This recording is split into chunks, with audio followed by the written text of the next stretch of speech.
You are Locked On Dodgers Postcast, part of Locked On Sports Los Angeles on the Locked On Podcast Network.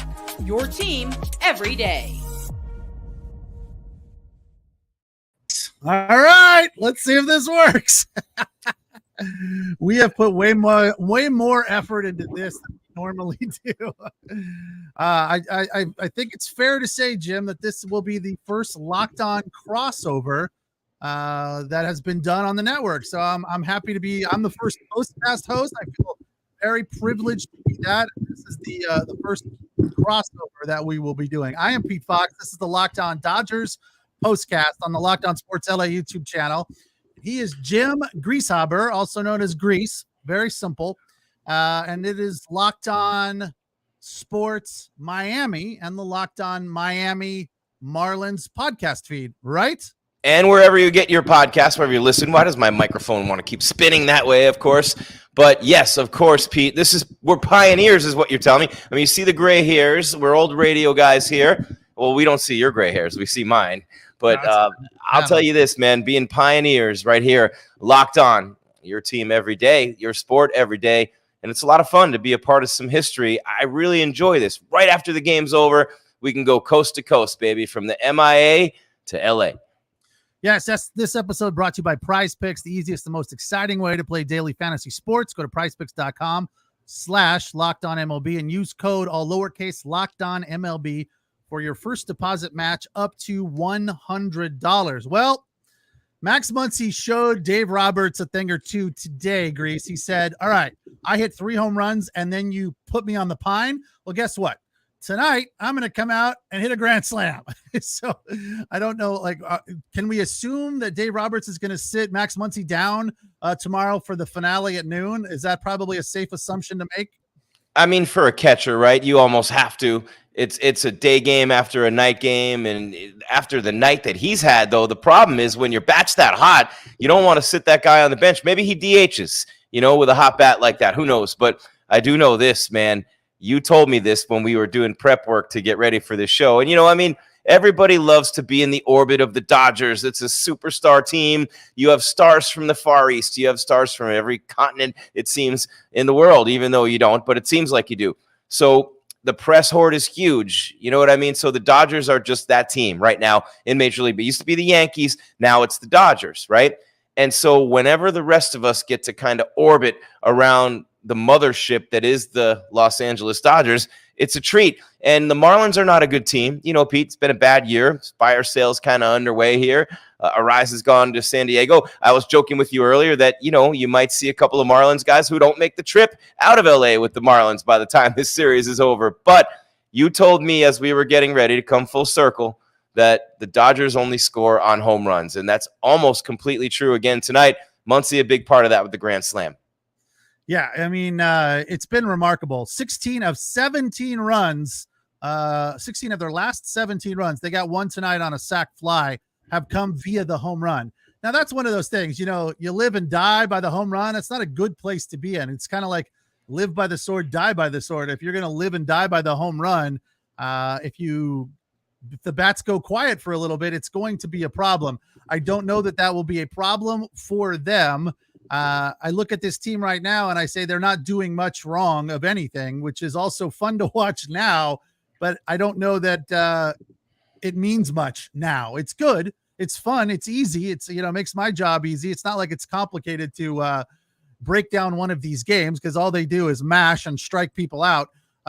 Tonight, another fantastic pitching performance. And I do love the fact that the Dodgers let their starters go deeper into games when they've got it working. Now, It still remains to be seen whether or not if somebody had a no-hitter at 102 pitches, whether they would leave him in. But today, Yamamoto worked into the 8th inning. He pitched 8 innings and took care of business, had the fastball working. They threw out some stat in the game where he had 16 consecutive first ball fastball strikes. That's how dialed in he was tonight. And he gave up the home run in the first, right? And he settled down. But you're right. It was the control for him tonight. First pitch strikes, and that's a key, right, Pete? I just wanted to jump in where you said that because first pitch strikes all night long, low pitch count, no worries about the pitch count. and then he gave up the run later in the game. But really, he had an easy night, and that comes when you throw first pitch strikes. Yeah, I have this thing that I always look at and focus in on what the Dodgers starter does to the first three batters of the opposition, right? And I feel like that gets them off on the right foot if they can set the side down in order to start the game. Well, when Chisolm hits a home run to lead things off, right? A tad bit uneasy, but you know, it happened last night too, right? He's not getting on the plane back to Miami. That's the last thing the Dodgers need is more outfielders. So I think that's the thing. Well, maybe not. I'm not saying he's going to stay in LA, but that doesn't mean he's going back to Miami either. If he can pitch, maybe they might be interested. But right. you know, last night 2 runs, a home run. You have to go to the MASH unit to find the Marlins pitchers, though. Yeah. So Yamamoto gave up the home run to Jazz Chisolm to start the game, and then from there really settled down. Freddie Freeman continues his on-base streak. So he had a hit tonight. He's now been on base 16 consecutive games. And then, of course, you know, he walked. No, he did not walk. Sorry. How did he get on base? I can't remember. But they loaded the bases up for Max Muncy in the bottom of the first, and he took care of business going opposite field. And for me, I love it when batters hit home runs opposite field because it's just so much more technically sound and it's just flat out easier to do, right? You don't have to worry about pulling your hands in. You don't have to worry about getting through the ball as much. Going opposite field with power, to me, is perfection. And that's exactly what Max Muncy did with that home run. It was a 380-foot home run, came on a 4-seam fastball. It was his 9th home run of the season. So, yeah, he had 3 last time out and then got sat down. Dave Roberts, Doc. I always call him Doc Rivers, but Doc put him on the bench after 3 home runs. I don't believe he'll be on the bench. Doc Rivers on vacation already. Did they fire him? Is he fired in Philadelphia? No, he got hired by Milwaukee halfway through the season, and they lost in the first round again after they lost in the first round last year. They've had 3 coaches in a little over a year, and that's the number 1 seed 2 years in a row. He's a fantastic coach. Great job, Doc. Lob City. Clips cutting the nets down. Lob City. Wouldn't you be surprised if they fired him already? Like not even giving him a full season. I think he'll make it through next year to just kind of make it his team. But anyway, we're not here to talk basketball. We're here to talk baseball. Dodgers with an 8-2 win.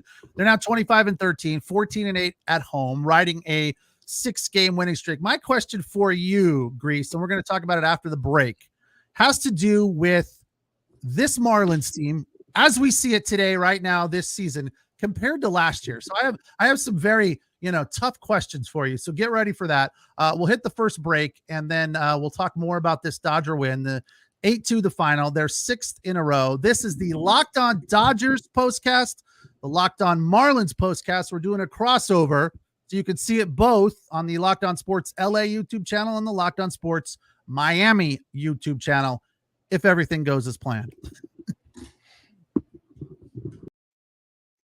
All right, tonight's show brought to you by our friends at Monopoly Go. Do you have a competitive side like I do? Well, if you do, you should check out Monopoly Go. Monopoly Go, it's been downloaded by 150 million gamers. It's a great twist on Monopoly where you play on not one, but hundreds of Monopoly boards in crazy locations, building up amazing cities that bring you big money.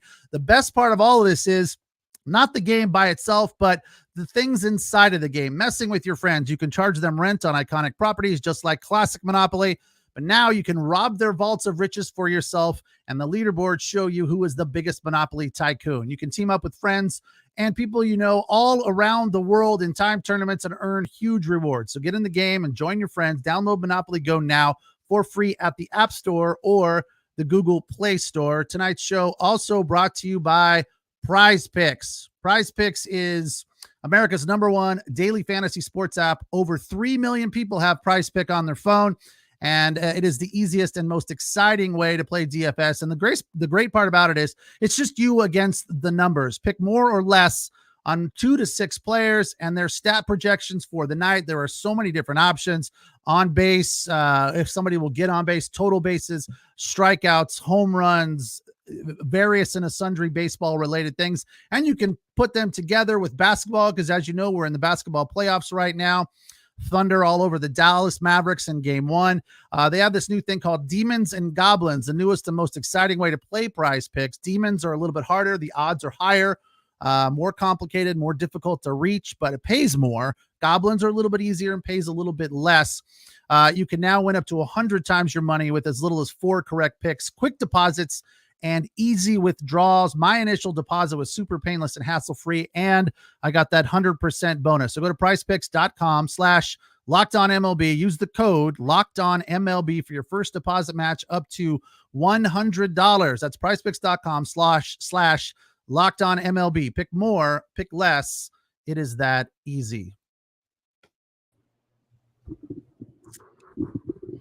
All right, Dodgers take care of business, winning another series, 8-2 the final. It was pretty much over by the bottom of the first, I think. We said we were both going to come up with a turning point for the game. For me, it's pretty easy. It was pregame warmups. The Max Muncy Grand Slam was the turning point of the game. And I was thinking about you because what was Muncy batting tonight? Fourth? No, 1, 2, 3, 4, 5. He was batting fifth. 5-hole. And I think you were probably thinking, well, we're doing fine. Shohei Ohtani did not hit a home run in the bottom of the first.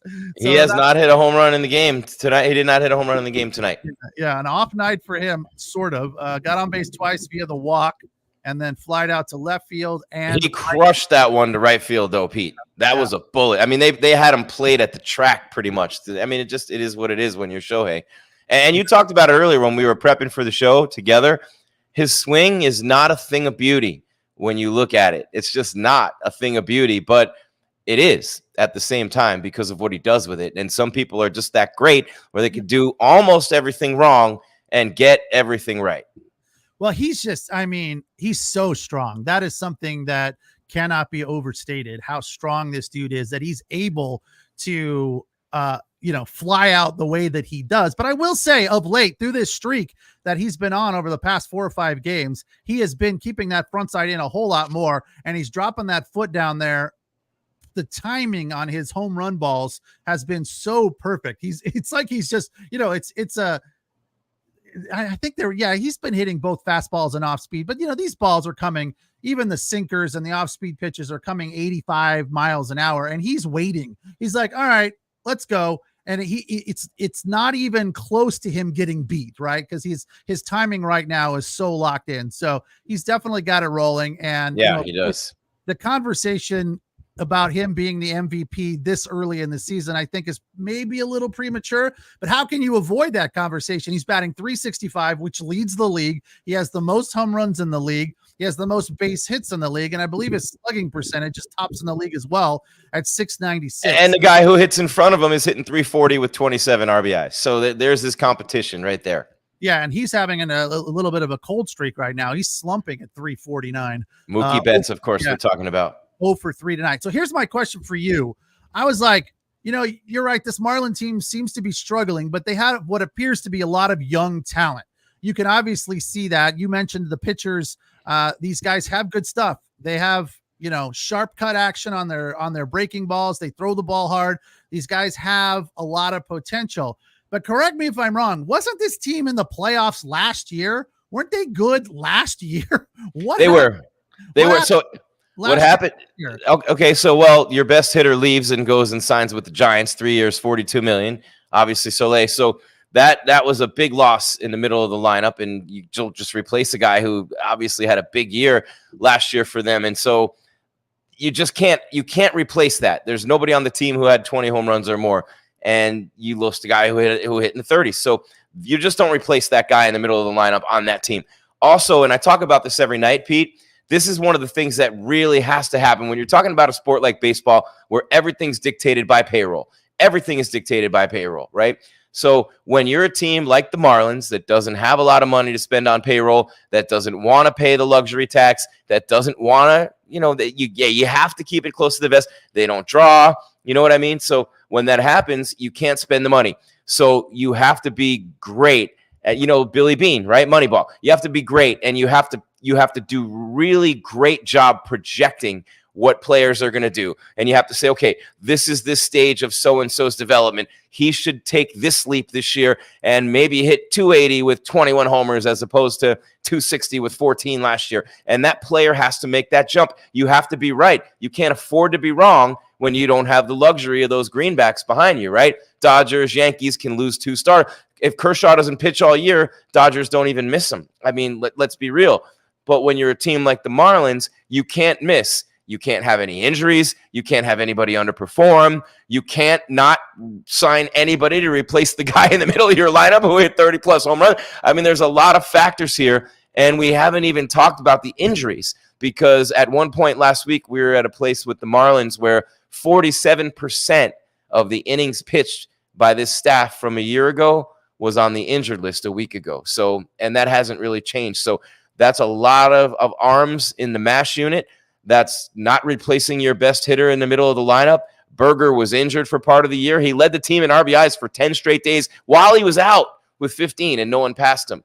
And then Luis Ariz becomes your hottest hitter in your lineup, and of course he's going to. As soon as he starts spraying the ball all over the field, he's doing it in San Diego. Well, my other question is how much of this is on the shoulders of Derek Jeter? How far out of that whole Derek Jeter thing are the Miami Marlins at this point? It just hate Derek Jeter over their head. Is it still part? No.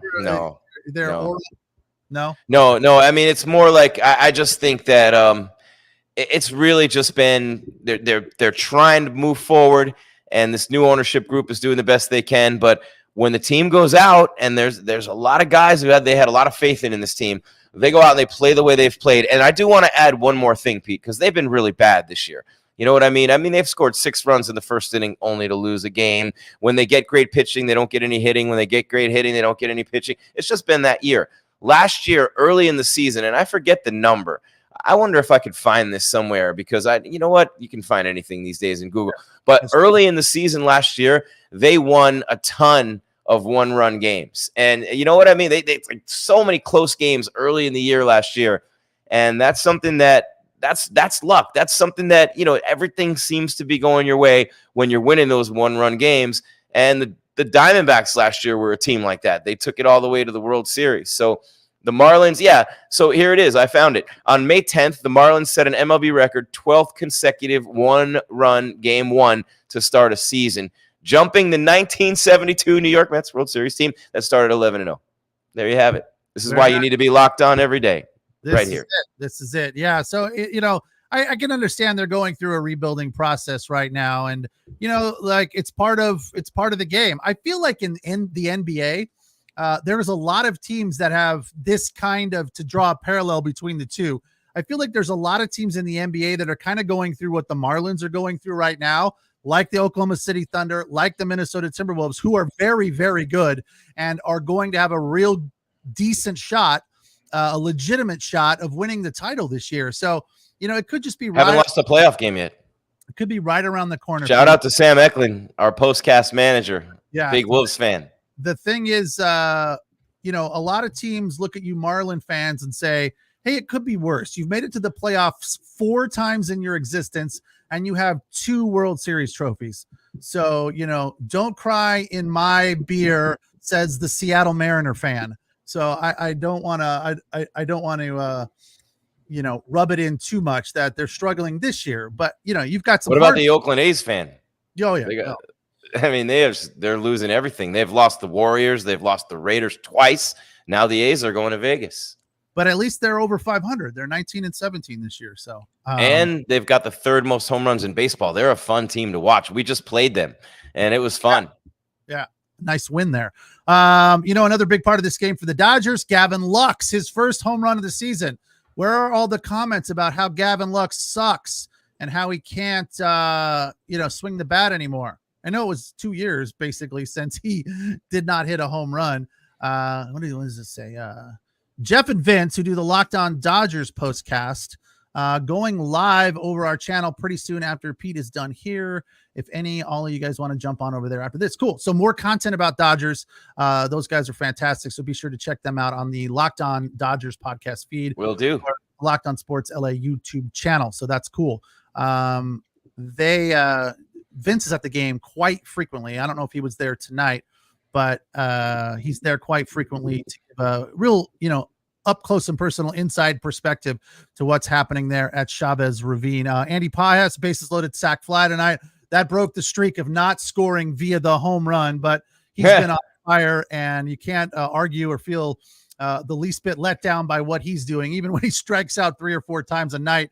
That one night a couple nights ago, which broke his 10-game hitting streak. He's just been on fire for a rookie. Their offense is so good, man. Look at this. I mean, Mookie Betts and Ohtani combined to go 0 for 5. And they still score 8 runs. No sweat. Easy night when those two guys are. Most teams, this is what I'm talking about, Pete. Most teams can't afford to miss. The Dodgers can have those two guys go 0 for 5 on a lot of nights and still win big. And they're just loaded. And for this team, you're going to hear it all year long. It doesn't matter what they do now. It makes no difference whatsoever. Just fast forward the clock a few months into the playoffs and the postseason. That's all that matters for this team, period. World Series, win or bust. Yeah, the bottom of the lineup is something that gets a lot of focus. The fans are worried about that. They should be. It's an embarrassment of riches, but you have to find something to focus on that needs improvement. Dodger fans have very high expectations. And even when you've got these top 4 guys in the lineup and Will Smith is still, batting well over 300 at 330, and you've got Max Muncy hitting home runs and Teoscar Hernandez hitting home runs, they're like, yeah, but what about Chris Taylor? Or what about James Outman? He's still struggling. So, I think they, as you've pointed out, the depth is overwhelming. The lineup is almost fully complete, but yeah, there's still some holes. And I think in order to win a World Series, you're going to have to fill those holes at the bottom line. You're not going to be able to have guys like Gavin Lux and James Outman and Chris Taylor, batting below the Mendoza line in the playoffs. If you're got some Marlins, you can take your pick. Red tag right now. All right. 70% off.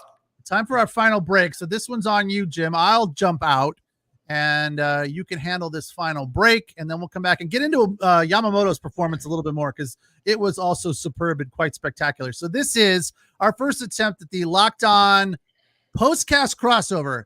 Jim Greasehaber in Miami. No, actually you're in Phoenix, but you're covering the Miami Marlins on the Locked On Miami Sports YouTube channel. A lot of words, Jim. And then way too many, Pete. I'm on the Locked On Sports LA YouTube channel. And of course, you can find us wherever you download your podcast. You know how to do that. So our final break, then we'll come back and break down Yamamoto's performance.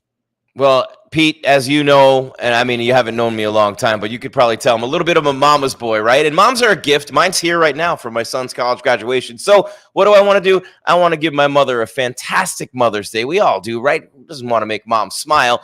You got to do it with DoorDash. You can get gifts as thoughtful as she is with DoorDash. Select from hundreds of expertly crafted bouquets to the best of tech to self-care essentials, the makeups, the lotions, and potions that mom loves, the perfumes, hundreds of expertly crafted bouquets as well, the best of tech, you name it. You can get it this Mother's Day from DoorDash for mom. And don't forget, if mom has a sweet tooth, forget about it. Any of that stuff from DoorDash, you have a myriad of possibilities for mom. So what are you waiting for? The big day is just days away. It's the end of this week, actually. It's Sunday, coming up on the 12th. Get all your Mother's Day gifts, Pete, and all of you watching us on Locked On Sports LA and Locked On Sports Miami. Get them all in one place. 50% off your next order, up to $15 when you spend $15 or more on your next flour, convenience, grocery, or retail order now with code LOCKEDONMLB. That's LOCKEDONMLB. Order using DoorDash today, Pete. Terms apply.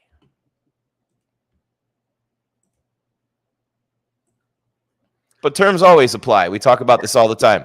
Of course they do. There's terms for everything. So well done. Yes, I'm a fan of all of those things that bring things to the house, whether it's DoorDash or Amazon Prime. That's just, how did we ever live without DoorDash and Amazon Prime? I mean, I'm about to order some DoorDash right now, man. I think it'll be here right by the end of the show. Perfect. Maybe about 15 minutes later. It's remarkable how we ever survived without cell phones and DoorDash. Dodgers with an 8. Yamamoto could have ordered DoorDash on the mound tonight. Wouldn't have stopped. He was in a groove. That guy's unbelievable, man. He's fun to watch. Did you see him in the dugout eating some wings or something? With sauce all over his face. Oh, I better get out there. But he went 8, which was remarkable. Gave up 2 runs on 5 hits, struck out 5, 97 pitches. I've been a critic of Yamamoto's, not because he has underperformed, just because I can't overlook, as much as I know it's unfair to him, I can't overlook what they've spent to acquire him without saying, I don't know that he's worth that. Can I just read you something? He had 2 bad starts, right? But in his wins, no runs, no runs, no runs. You know what I mean? He's the thing about him, though, he walks a lot of people. That's one thing you got to worry about heading into the playoffs down the line. He walks a lot of guys. I'll say that. Yeah, none tonight, though. So 5 Ks. The fact that he went into the 8th is nice, but you got that run cushion. They're not too terribly worried about it. But I feel like he's definitely improving from where he started to where he is now. I think he's gained a lot of ground. He's becoming more comfortable with the ball. He's becoming more comfortable with the strike zone. His breaking stuff is definitely his hammer, but I don't think it's that consistent. I feel like the fastball, though, is solid. It's mid to high 90s on a regular basis. And it's moving like crazy. Yeah, for a very slight guy. He's not a big guy. What is he, 5'9" something? So, between he and Buehler, they're not big guys, but they get it done. Buehler's like 6'2", isn't he? He's real thin, though. Oh, yeah. Well, but he put on some weight, though. After this injury, they were talking about that last night because he just felt like he was too skinny, and he was like, I need to gain some weight and just be stronger all around. Yeah, he's 6'2", so not quite. And by the way, Max Muncy's the Dodgers' 3rd baseman. He looks like he should be a catcher. You're right, but he's the Dodgers' 3rd baseman. Did I say call him a catcher? When did I do that? Yeah, at the beginning when I said he was the reason the Dodgers won this game, basically. But speaking of catchers, it's like what happened to your catcher guy? You could tell he was frustrated and trying to pick somebody off at 3rd. I mean, we haven't seen that since Little League. He Betancourt fired it down into left field and gave the Dodgers another run, and he just had this look of disgust. Is it Betancourt or Bethancourt? Bethancourt. That's a tough one, man. I mean, it happens, right? Full speed, the game's coming at you. You've probably caught over the years. I know you're a coach, but I always wanted to, but I never. They always make it look so easy, man. Catchers make it look so easy, but he's really struggling at the dish. He's hitting under 100. He's at like 0.087 or something like that, and it just is not a good year for him right now. And that's another one of those guys. If you look at the batting averages up and down the Marlins lineup, they have a couple of guys in the middle hitting 200, Bell and Berger. You got under 100 for Bethancourt. 205 and 203 for Gordon and Anderson. Sanchez, 245. That's just miserable. You're not going to win anything with guys performing like that. Yeah, it's tough. You could see the frustration on Bethancourt's face when he threw that ball down there. They even talked about it in the broadcast. They were kind of like, he's just trying to get an out, whatever I got to do. Because, it's nearly impossible to pick somebody off at 3rd base. Tough, man.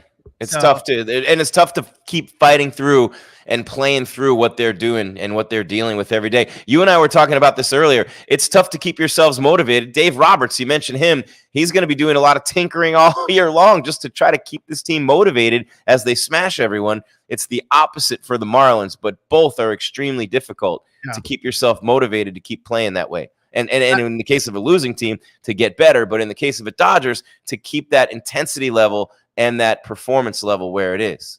Yeah, I think that's where he's going to really earn respect from Dodger fans if he can get them deep into the playoffs and hopefully to a World Series, because you're right.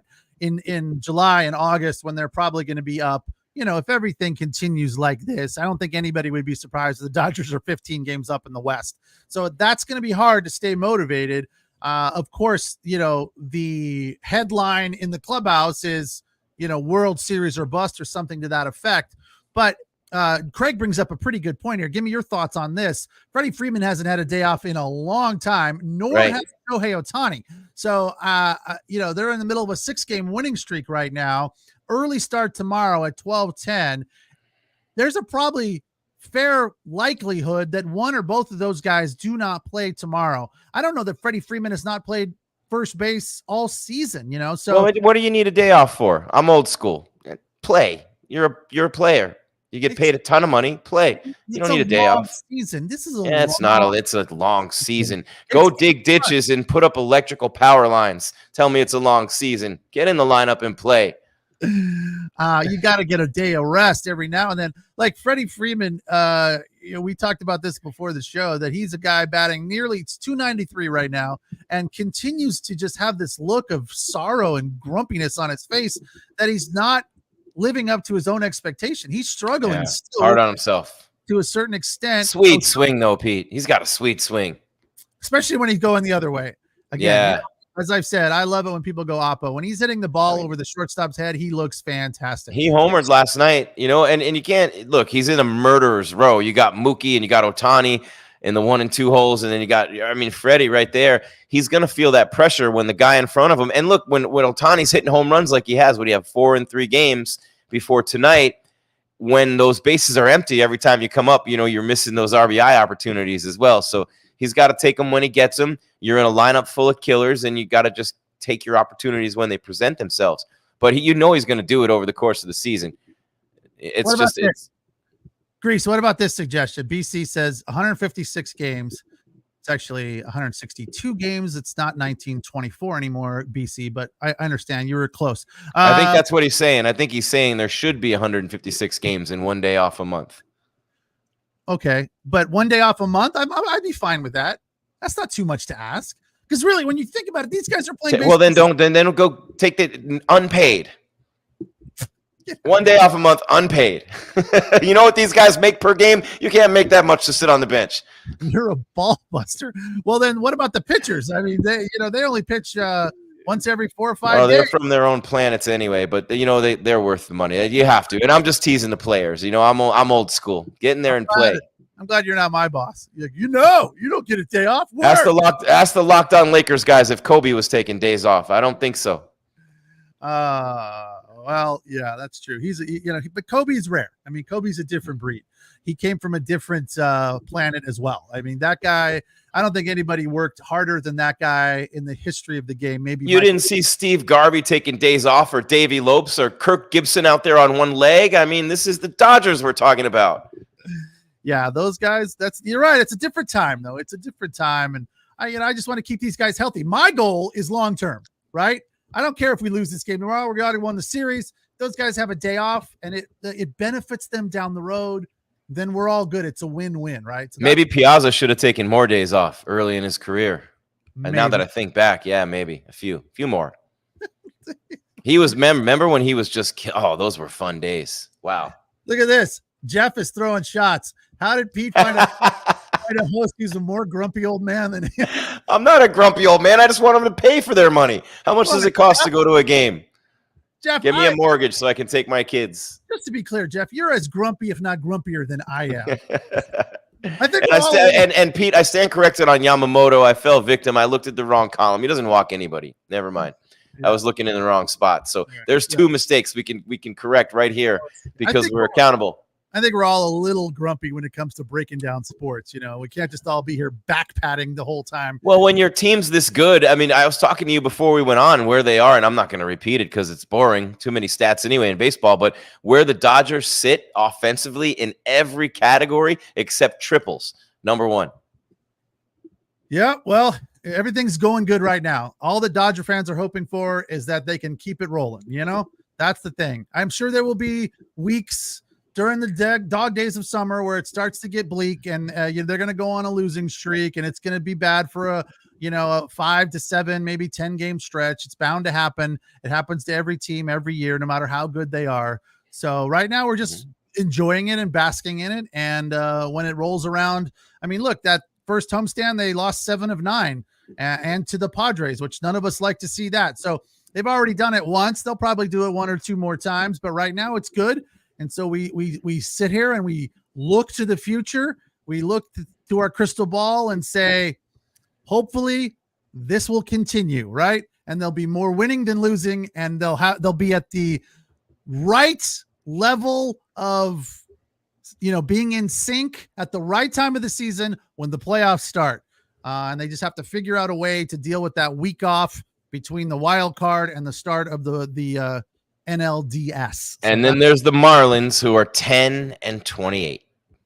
And they're already making plans for summer vacation. So, well, they're making plans on shipping some more players to other places to get rid of payroll and try to get whatever they can back for it. But Arias is gone. Chisholm's going to be gone. These two pitchers who you saw the last 2 days, you'd never know it by these last two games. But Cabrera and Rodri, Munoz, they're electric, and they have a lot of potential. You saw tonight, Cabrera, the action on that fastball, and he throws some gas, man. So the future can be bright for these guys, but again, the business plan and the modus operandi this year is dump. Rebuild. Well, let's hope the Dodgers can tinker and fine tune a little bit at the trade deadline. I don't think they need much, but they'll probably try to make something happen to keep things rolling and keep them moving in the right direction. All right. Thank God for the Rockies. Exactly. All right. That's going to do it. Jeff, we have made it through 5 minutes longer than we should have. And I think I told you that it flies by, but I think all in all, A-, B+ for our first crossover. Having never done this thing before, I think we did okay. So congratulations. We'll do it again. You want to try again tomorrow and see how it goes? Give it a shot, man. I'll do it tomorrow. You did it today. We'll do one each, and the Dodgers will complete the 3-game sweep over the Marlins tomorrow. I mean, you have to assume they will, but you'll also see that a couple of Dodgers probably taking the day off. Gen Z, right? Yeah, they need a mental break. Craig, they need a mental break. Not a physical break. It's a mental break, Jim. It's a day of mental rest, and the Gen Zers will be okay. It's a work-life balance. Come on. Get with the times, old man. All right, he's Jeff Grease. You're raising your voice. Stop. I'm Pete Fox. Thank you for You're hurting my feelings. On the Locked On Sports LA YouTube channel and the Locked On Miami Sports YouTube channel. And, of course, you can download both of these or this on both feeds, Locked On Miami podcast feed, Locked On Marlins podcast feed, and the Locked On Dodgers podcast feed. Jem, we'll talk to you tomorrow. Have a good night. Thanks so much. Thanks for joining us, and thanks for all the comments. We will talk tomorrow. Again, Dodgers 12:10 starting time for the finale to this Marlins-Dodgers series. Have a good night.